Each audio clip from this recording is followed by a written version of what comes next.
Bismillahirrahmanirrahim. Assalamualaikum warahmatullahi wabarakatuh. Waalaikumsalam. Alhamdulillahirabbil alamin. Alhamdulillahilladzi khalaqal mauta wal hayata liyabluwakum ayyukum ahsanu amala. Allahumma shalli wa sallim wa barik ala sayyidina Muhammadin wa ala alihi wa ashabihi ajma'in. Amma ba'du. Qul subhana la ilma lana illa ma 'allamtana innaka antal alimul hakim. Qala rabbi shrah li sadri wa yassir li amri wahlul 'uqdatam min lisani yafqahu qawli. Yang sama-sama kita hormati, yang sama-sama kita cintai orang tua kita semua, Bapak Haji Baimah. Alhamdulillah hadir di tengah kita, mudah-mudahan beliau sehat dan berumur. Yang sama-sama kita hormati Bapak Kepala DKM Musyidur Rahman, Pak Ustaz Muhammad Soleh, beserta staf jajaran pengurus Musyidur Rahman. Yang saya hormati Bapak-bapak semuanya, sudah saya sebutkan satu persatu namanya. Namun yakinlah nama Bapak-bapak semua sedang disebut oleh Allah Subhanahu wa taala di depan para malaikat. Amin. Rasulullah sallallahu alaihi wasallam bersabda, la yaqulu qawmun yadhkuruna Allah illa haqqat malaikatu wa wasyiyatuhum rahmatuh wa nazalat alaihim sakinah wa dzakarahu qawsiman billah. Tidaklah orang-orang berkumpul dalam rangka mengingat Allah Subhanahu wa taala kecuali diberikan untuk mereka, kecuali mereka dikelilingi oleh para malaikat dan mereka diliputi oleh rahmat dan diturunkan kepada mereka ketenangan. Dan juga yang tidak kalah menariknya, Allah Subhanahu wa taala menyebutkan mereka satu persatu nama plus ayatnya. Aku sedang mengingatku kata Allah di depan para malaikat. Dan kita itu yang sedang disebut-sebut oleh Allah Subhanahu wa taala di depan para malaikat. Kita sedang bangga Allah Subhanahu wa taala, asalkan kita itu adalah untuk zikrullah, mengingat Allah Subhanahu wa taala. Malam ini kita akan mengkaji satu kitab yang sangat luar biasa, yang mana kalau kita membaca kitab ini dari awal sampai akhir, insya Allah hidup kita akan perubahan menuju ke arah yang lebih baik. Nama kitabnya Al-Adhkar min Ahwalil Maut wa Umuril Akhirah. Pengingat kematian, kitab mengenai pengingat hal-hal mengenai kematian dan perkara-perkara akhirat. Baik, sebelum saya memaparkan mengenai salah satu isi dari bab ini, yang kita dengarkan RT untuk membacakannya. Kalau yang bawa kitab halaman terjadian halaman 41, halaman 41 mengenai roh orang mukmin dan kafir tidak akan keluar sebelum dia diberitahu apa yang akan terjadi pada dirinya. Halaman 41.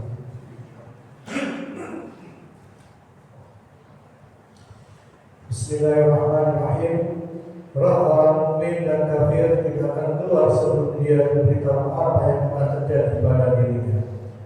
Ibnu Al-Mubarak meriwayatkan dari Halwah dari Abu Syah dari Muhammad bin Ka'ab Al-Quradi, dia berkata, jika seorang mukmin akan meninggal, maka malaikat maut mendatanginya dan berkata, keselamatan atasmu, wahai wali Allah. Allah memberi salam kepadamu. Lalu malaikat maut mencabut nyawanya, demikian sebagaimana firman-Nya, yaitu orang yang ketika diwafatkan oleh para malaikat dalam keadaan baik, mereka para malaikat mengatakan kepada mereka, Assalamu alaikum. Surat An-Nahl ayat 32. Ibnu Mas'ud radhiyallahu anhu berkata, jika malaikat maut datang untuk mencabut roh seorang mukmin, Dia akan berkata, Tuhan mengucapkan salam untukmu. Al-Bara bin Azib berkata, maksud firman Allah, penghormatan mereka atau orang mukmin itu ketika mereka menemuinya ialah salam. Surat Al-Ahzab ayat 44. Yaitu malaikat maut akan mengucapkan salam pada orang mukmin ketika rohnya akan dicabut, dan rohnya tidak akan keluar sebelum malaikat maut mengucapkan salam kepadanya. Mujahid berkata, sesungguhnya seorang mukmin akan dikabari mengenai kebaikan anak-anaknya agar hatinya tenteram. Diriwayatkan oleh Ibnu Majah dari Abu Hurairah bahwa Rasulullah sallallahu alaihi wasallam bersabda, jika seorang laki-laki saleh akan meninggal, maka para malaikat akan mendatanginya dan berkata, keluarlah hai jiwa yang suci dari tubuh yang suci, keluarlah hai jiwa yang terpuji. Bergembiralah hai jiwa yang terang. Sungguh Tuhanmu meridhoinya, tidak murka. Malaikat tidak henti-hentinya mengucapkan kata-kata itu hingga roh itu keluar dari jasad. Terima kasih, Masya Allah. Kalau mengenai kematian, berarti kita bicara mengenai hal yang gaib.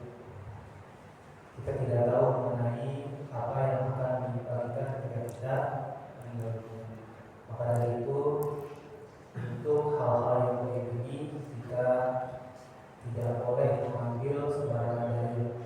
Jadi harus dari dalil dari Al-Quran dan hadis Nabi yang sahih, betul-betul sahih.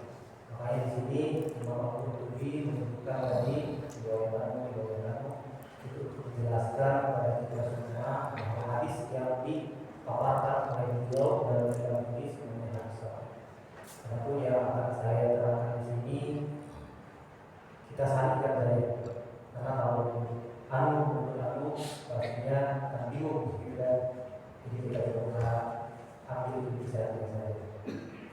Bapak Ibu yang dimuliakan oleh Allah Subhanahu wa taala, bahwasanya setiap manusia yang akan meninggal dunia tentu mereka akan mendapatkan peringatan terlebih dahulu, akan mendapatkan pemberitahuan terlebih dahulu. Entah itu pemberitahuan yang berupa peristiwa, entah itu berupa entah itu berupa penyakit yang dirasakan. Jadi tiga itu pasti dilewati oleh setiap manusia yang akan meninggal. Melalui peristiwa misalkan, banyak kita dengar orang yang meninggal, baik itu saudara, orang terdekat, atau siapapun itu yang terdengar oleh kita bahwa dia sudah meninggal dunia. Kita kadang-kadang kalau misalkan dengar dari masjid, dari bapakmu bin anu telah meninggal di usia 80 tahun, kayaknya kita senangnya apa? Masih jauh sekarang 50 tahun gitu ya, masih jauh, hitungannya 30 tahun lagi masih aman lah gitu ya. Tapi kalau seandainya yang diumumkan itu yang orang yang masih kecil, misalkan orang yang masih belasan tahun, kita ada tersentak di situ. Udah meninggal kecil-kecil, jangan-jangan kita besok ya. Nah itu peringatan-peringatan kita, kadang-kadang kita ada sensitifnya, ada tidaknya gitu. Jadi bagi orang yang baik hatinya, maka semua peristiwa dalam hal ini mengenai berita kematian, biasanya orang-orang yang baik itu suka sensitif, Pak. Jangan-jangan besok saya yang di masjid gitu. Nah itu pasti semua kita sebelum meninggal ada melewati hal-hal itu, atau melalui umur. Kita biasanya diingatkan melalui umur. Sudah tumbuh uban, terus umur kita mencapai 40 tahun, sudah hilang daya dengar kita sudah berkurang, penglihatan kita pun kalau kita nggak bisa lihat, gitu kan? Itu udah tanda-tanda Pak, tanda-tanda bahwa ajal kita sebentar lagi. Atau melalui sakit yang kita derita. Itu adalah peringatan untuk kita bahwa kita sebentar lagi akan meninggalkan dunia. Tiga peringatan itu ada yang sensitif, ada yang tidak yang masalahnya. Kalau orang yang memiliki sensitif sensitivitasnya tinggi, ada peristiwa sedikit atau ada peringatan sedikit kita Allah ingat mati. Maka dampaknya itu adalah perbaikan dirinya. Kalau saya sholat baik, diperbaiki. Kalau bicara kita lebih baik, perbaiki bicara kita. Kalau kita memang amalnya masih kurang, tambahkan amal kita sedikit demi sedikit. Nah, itu peringatan-peringatan yang datang kepada kita itu hanya untuk memperingatkan kita supaya kita berbenah untuk menyiapkan mental. Selalu seperti itu. Dan nanti tadi dibaca oleh Pak Ustaz Ahmad, ketika kita akan dicabut nyawa, sudah sebentar lagi game over gitu ya, sudah sebentar lagi lah mau dicabut nyawa. Itu di sebuah riwayat yang sahih. Jadi saya nyebut sahih ya, karena kalau itu nggak boleh tidak ada hadis ahad atau hadis lain. Ini betul-betul sahih dari Sallallahu Alaihi Wasallam bahwasanya seseorang yang akan meninggal dunia pas ketika sakaratul maut nanti didatangi oleh, jadi kan orang itu ada yang beriman, ada yang soleh, ada yang kafir, ada yang tidak soleh. Nah, kita nggak tahu termasuk yang mana, campuran kayaknya, kadang beriman, kadang gitu ya. Jadi gini, orang itu ketika kita bagi dua, ketika dia akan meninggal dunia, betul-betul sudah mau dicabut nyawanya, orang yang soleh, orang yang baik dalam kehidupannya nanti didatangi oleh segerombolan malaikat. Malaikat itu terlihat olehnya baik rupa. Bahkan di sebuah hadis disebutkan wajahnya itu cerah ceria seperti kita melihat sinar matahari. Gerombolan malaikat itu mendekati kita ketika akan meninggal dunia kalau kita orang soleh. Dan setelah malaikat itu datang melihat kita, nanti datang malaikat maut datang kepada orang tersebut. Dan ada perkataan malaikat maut, ada perkataan segerombolan malaikat ini. Kalau yang dikatakan oleh malaikat maut, itu kepada orang soleh, salam alaikum, keselamatan untukmu. Allah Subhanahu wa Ta'ala menitipkan salam untuk aku ucapkan kepadamu. Itu kata Allah kepada orang soleh. Mari kita kembali irji'i ila rabbiki radiyatan. Itu yang dikatakan sama malaikat Allah. Ya ayyuhal nafsul mutmainnah, wahai jiwa yang tenang, irji'i ila rabbiki radiyatan mardiyah. Kembalilah kepada Tuhanmu dengan puas dan diridhoi oleh Allah Subhanahu wa Ta'ala. Itu yang diucapkan. Assalamualaikum. Keselamatan. Tentu ini ada dalilnya. Silakan baca nanti dalam surat An-Nahl ayat 32.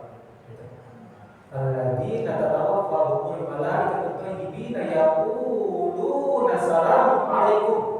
Orang yang baik ketika dicabut nyawanya oleh malaikat, maka malaikat itu berkata kepada orang tersebut, salam alaikum, keselamatan untukmu. Tadi ditambah hadisnya bahwa Allah menitipkan salam untukmu. Masya Allah. Ini Allah Subhanahu wa Ta'ala yang menitipkan salam kepada malaikat untuk diucapkan kepada orang soleh. Itu malaikat maut berbicara seperti itu. Dan nanti ketika proses dia dicabut nyawa, bagi orang-orang yang soleh mudah. Meskipun sakaratul maut kemarin digambarkan sangat pedih luar biasa, tapi karena dia mendapatkan salam dari Allah, mendapatkan kabar gembira, maka itu seolah-olah rohnya itu dicabut dan jasadnya itu enteng gitu. Seperti halnya mencabut rambut yang ada di adonan. Atau di salah satu riwayat disebutkan mudahnya orang soleh keluar rohnya dari jasad itu seperti menuangkan air yang ada dalam botol. Itu gampang gitu ya, air dalam botol gitu. Saking mudahnya keluarnya orang soleh dalam jasad. Nah, nanti juga diberitakan kepada orang yang soleh ini, sakaratul maut kan sakitnya luar biasa. Tapi tertutupi oleh itu semua, tertutupi oleh salam dari Allah, tertutupi oleh kabar gembira. Nah, sakitnya sakaratul maut itu ada dua, ada jasad yang memang sakit, kita bayangin Pak, roh yang nempel dari semenjak kita bayi sampai saat itu dicabut nyawanya. Nempelnya kayak gimana itu? Kayak super glue gitu kan, yang nempel di jari kita itu dicabut sekaligus kan sangat pedih gitu. Ini roh yang puluhan tahun ada dalam diri kita itu sangat luar biasa, tapi tertutup oleh itu.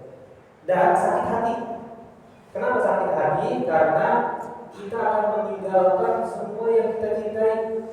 Kita meninggalkan anak benda, kita meninggalkan istri yang ada satu, kita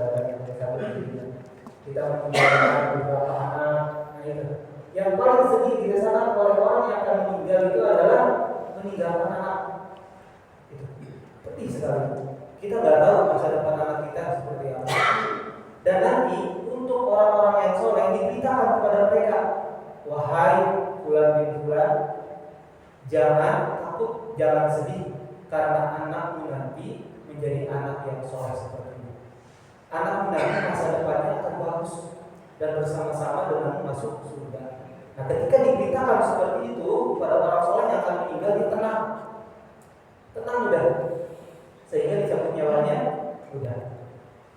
Nah itu yang dikatakan oleh malaikat apa? Malaikat apa tadi? Malakul maut, oleh malaikat maut. Assalamualaikum, keselamatan bagi Allah menitipkan salam untukmu.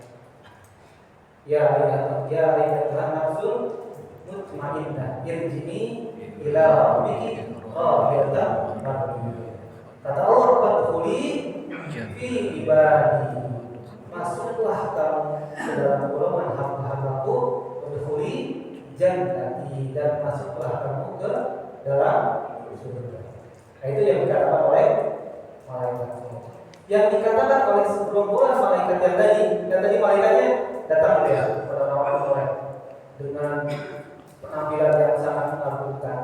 Yang dikatakan oleh malaikat ini adalah tadi disebutkan dalam hadisnya, keluarlah wahai roh yang baik dari dalam jiwa, dari dalam tubuh yang baik.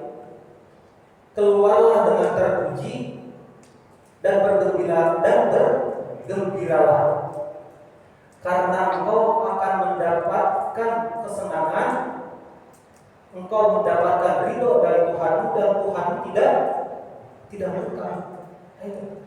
Itu yang disebutkan oleh para malaikat itu. Ketika proses kita dicabut nyawanya, ketika orang soleh itu dan kita orang ini gitu ya, nanti si malaikat itu yang dibicarakan sampai selesai kita dicabut nyawa.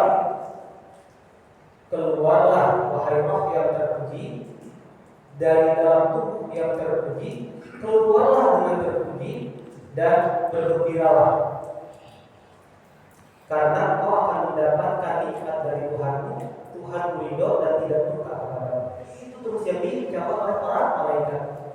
Bisa kita bayangkan bergumulnya kayak malaikat ketika orang soleh sedang dicabut nyawa. Itu sampai dia selesai dicabut nyawa, kemudian rohnya itu dibawa oleh malakul maut ke langit pertama. Ya. Jadi bukan dongeng, nanti kita akan seperti itu. Ikut harinya seperti itu. Nanti kita dibawa sampai ke langit pertama. Dan malaikat tadi yang beberapa tadi ikutin. Dan luar biasanya orang soleh ini sebelum dibawa ke langit pertama dibungkus oleh malaikatul maut dengan kain kafan yang terbaik dan wanginya sangat wangi sekali, sehingga tercium oleh makhluk-makhluk yang ada di sekitarnya, termasuk malaikat. Harumnya bau, baunya baunya wangi semerbak itu. Pas dibawa ke atas langit pertama itu, sampai ke langit pertama ditanya oleh malaikat penjaga langit pertama, siapa dia? Kata malaikat langit pertama, kata malaikat yang membawa roh itu, ini adalah bulan. Disebutkan nama kita yang paling baik, bukan nama kita. Kan kita suka punya Misalkan saya Muhammad Yusuf dipanggil Ibu gitu misalkan. Terus siapa dipanggilnya apa gitu kan gitu ya, kita ada nama latihan gitu. Ini disebutkan nama yang paling baik. Nama pertama kita lahir misalkan Muhammad Yusuf bin Abbas. Kata malaikat yang ada di langit, oh ya bulan bin bulan harum sekali, silahkan masuk. Selamat datang wahai roh yang terpuji dari badan yang terpuji. Selamat datang. Engkau akan mendapatkan rahmat dari Tuhan. Terus sampai langit kedua, ketiga, keempat, kelima, sampai langit ketujuh. Diceritakan dalam hadis tadi bahwa bertemulah dengan Allah si roh ini. Roh ini bertemu dengan Allah Subhanahu wa Ta'ala. Apa kata Allah? Aku sudah mengampuninya. Aku akan memberikan rahmat yang besar kepada dia dan tempatkanlah dia di Iliyin. Di Iliyin. Pernah dengar Iliyin?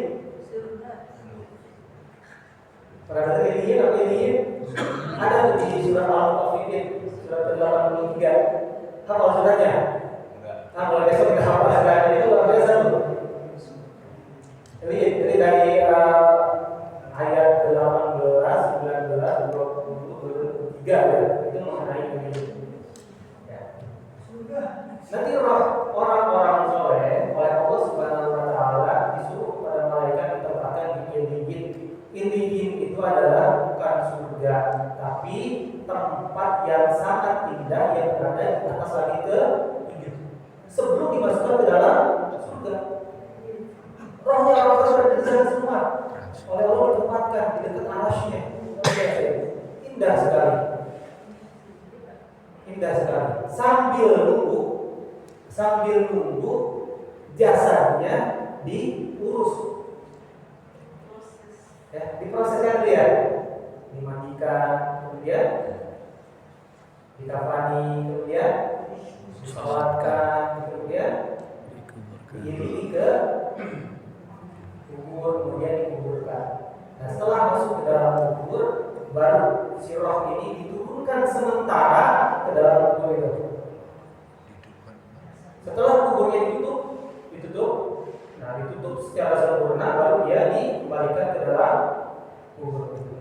Si rohnya itu dikembalikan ke jasad yang ada dalam kubur. Untuk apa? Untuk ditanyai nanti sama malaikat. Nama malaikatnya siapa? Nah, nanti ditanya. Mana buka? Siapa Tuhan? Dan nanti kita dikasih gambar, siapa orang ini. Kita dikasih gambar nanti, meskipun sekarang kita belum pernah lihat orang ini, kita akan mengetahuinya. Dan kita langsung, kalau orang yang beriman akan berkata, akan menjawab, itu adalah Muhammad. Beliau adalah Rasulullah. Luar biasa. Nanti kita diperlihatkan, untuk pertama kalinya kita diperlihatkan perjalanan ini. Makanya nanti kita mengenali Nabi ketika di masyarakat, kan? Karena kita sudah tahu wajah Nabi ketika di alam barzakh itu, ketika ditanya oleh malaikat bukan. Oh, itu adalah Nabi, itu adalah Muhammad. Beliau adalah imam. Nah, itu para ulama nanti akan jawab seperti itu. Kalau dia sudah bisa menjawab semua pertanyaan dari malaikat tersebut, nanti oleh Allah Subhanahu wa Ta'ala dijadikan kuburnya, kubur yang luas dan terang. Luasnya menurut sebuah riwayat disebutkan 70 hasta luasnya. Ada yang punya rumah sekarang 70 hasta luasnya. 70 hasta luar biasa luas. Dan kesemuanya itu hijau seperti halnya taman. Makanya disebutkan oleh Rasulullah, orang yang soleh meninggal ditempatkan di Raudhah min Riyadil Jannah. Dia ditempatkan di salah satu taman dari taman-taman surga. Itu luar biasa. Sampai hari kiamat. Dan nanti kita diperlihatkan tempat tinggal kita di surga. Yang mungkin sekarang ada monitor di depan gitu ya. Kalau saya bayangin di sekarang ada TV besar 50 inch, kita dikasih gambaran surga di dalamnya. Jadi supaya kita nggak boring di dalam kubur gitu kan, berpuluh-puluh tahun di dalam kubur menunggu kiamat. Sampai orang soleh ini berkata seperti ini, ya Allah,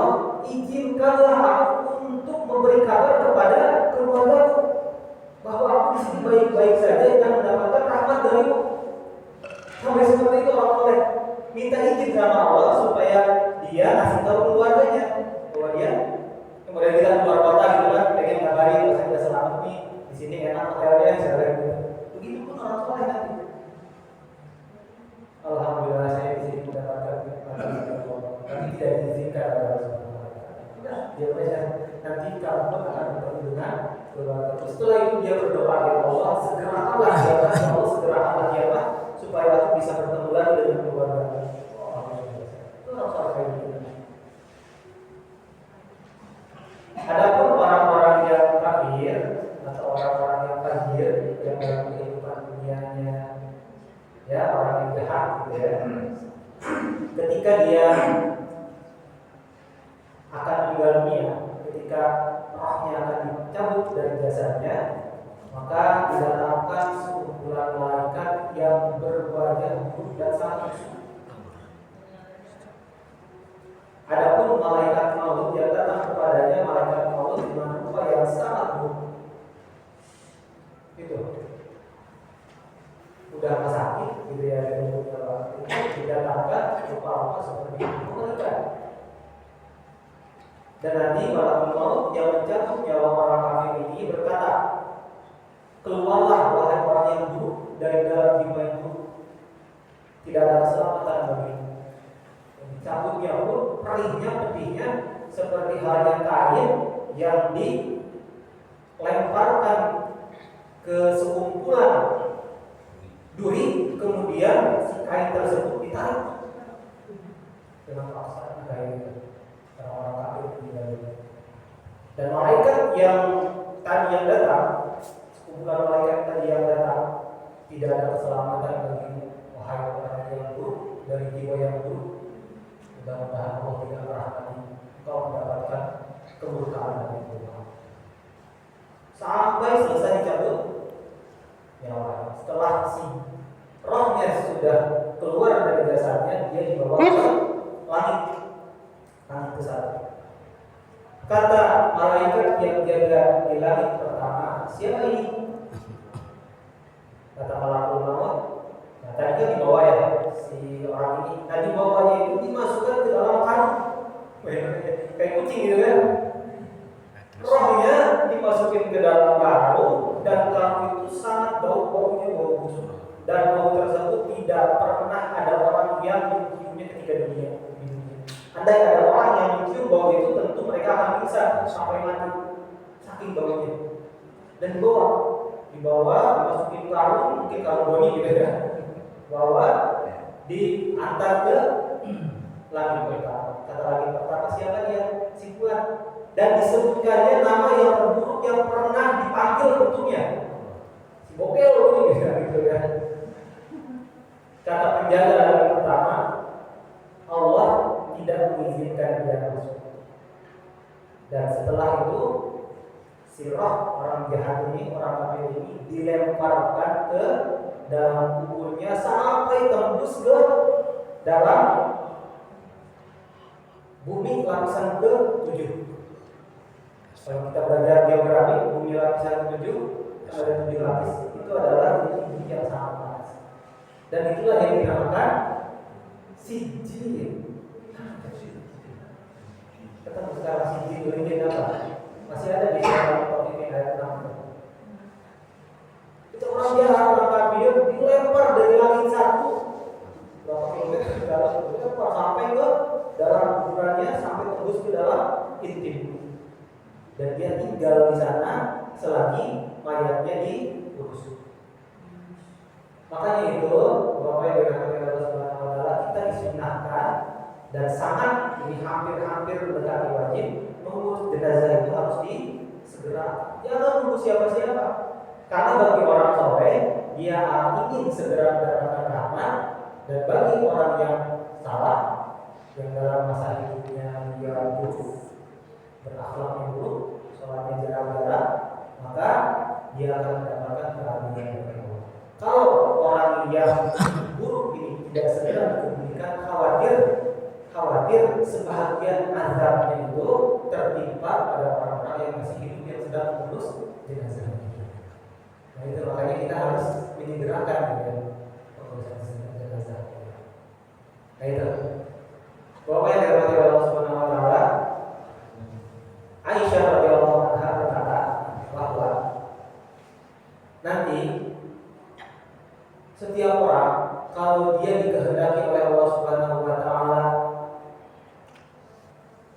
menjadi orang yang beruntung. Setahun sebelum kematiannya dia ada perubahan drastis. Jadi kalau dia dikehendaki baik oleh Allah Subhanahu wa taala, setahun sebelum kematiannya ada perubahan ke arah yang lebih baik dalam kehidupan dia. Misalkan kalau sholat ke masjidnya jarang-jarang jadi sering, misalkan ucapannya agak kurang baik jadi diperbaiki lalu yang nggak pernah ngaji Al-Quran jadi lumayan agak sering. Ini ada perubahan drastis. Kalau orang dulu lihat ada perubahan orang kayak gitu biasanya ada ucapan tumben lu nandangin kayak gitu. Ada ya perubahan kayak gitu benar nandangin ini kayaknya. Kok kayak gitu ada. Aisyah berkata seperti itu. Jadi orang yang dikehendaki baik oleh Allah Subhanahu wa taala setahun sebelumnya dia ada perubahan dalam perubahan ke arah yang lebih sehingga setelah dia mati dia cukup membawa bekal dan orang-orang yang ada di sekitarnya juga berharap dia. Artinya dia nggak pernah bikin masalah di masyarakat, gitu. Dan terlebih daripada itu dia bermanfaat di masyarakatnya, gitu ya. Buang sampah, maksudnya buang sampah orang gitu dari jalan, atau hal-hal yang sepele gitu. Dia ada pasti ada perubahan dalam kehidupannya, terutama dalam masalah akhlak. Jadi akhlak itu akhlak.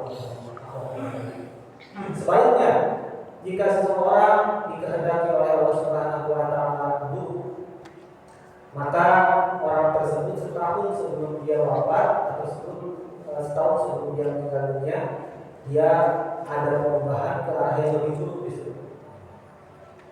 Yang biasanya sering ke masjid, tidak pernah lagi. Jadi ada perubahan yang memang mengarahkan dia pada hal-hal yang memang dia melakukan hal-hal yang buruk sepanjang hidupnya, tukang marah-marah. Jadi segala sesuatu tidak dihadapi secara positif, negatif. Itu setahun sebelum kematian. Kenapa demikian? Apakah Allah pilih-pilih seseorang untuk supaya dia menjadi orang yang bahagia dan sengsara? Tidak. Karena yang lebih tahu hati dari setiap manusia itu adalah Allah Subhanahu wa taala. Tugas kita sekarang adalah perbaiki hati kita, karena hati kita yang paling dilihat oleh Allah Subhanahu wa taala.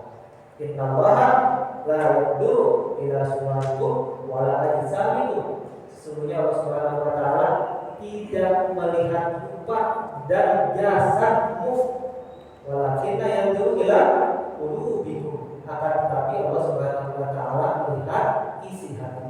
Kalau isi hati kita, meskipun kita berada dalam kondisi yang kurang baik, tapi hati kita selalu baik, oleh Allah Subhanahu wa taala ditunjuk orang tersebut menjadi orang yang akan mendapatkan kebahagiaan Allah. Jadi tugas kita saat ini adalah menata hati. Jadi gimana hati supaya selalu baik? Gimana caranya? Zikir. Udah itu aja. Supaya hati kita selalu konsisten dalam kebaikan, yaitu zikir. Zikir yang paling mudah kita ucapkan adalah la ilaha illallah. Dan saya berpesan untuk diri saya sendiri dan untuk semua, jangan sampai melupakan istighfar minimal 100 kali satu hari. Udah mudah ya, udah sulit ya. Istighfar 100 kali dalam sehari, udah sulit. Gak sampai 5 menit kalau saya hitung. 100 kali. Sambil membayani dosa-dosa kita dan kita betul-betul mengharap ampunan dari Allah Subhanahu wa taala. Terakhir saya tutup dengan sebuah hadis, man ahabba liqa Allahi ahabba Allahu liqa'ahu. Barang siapa yang senang akan bertemu dengan Allah, Allah senang bertemu dengannya. Man kariha liqa Allahi karihallahu liqa'ahu. Dan barang siapa yang benci dan mau ketemu dengan Allah, Allah pun tidak mau ketemu dengannya. Itu saja yang bisa saya sampaikan. Mohon maaf apabila ada salah-salah kata. Assalamualaikum warahmatullahi wabarakatuh.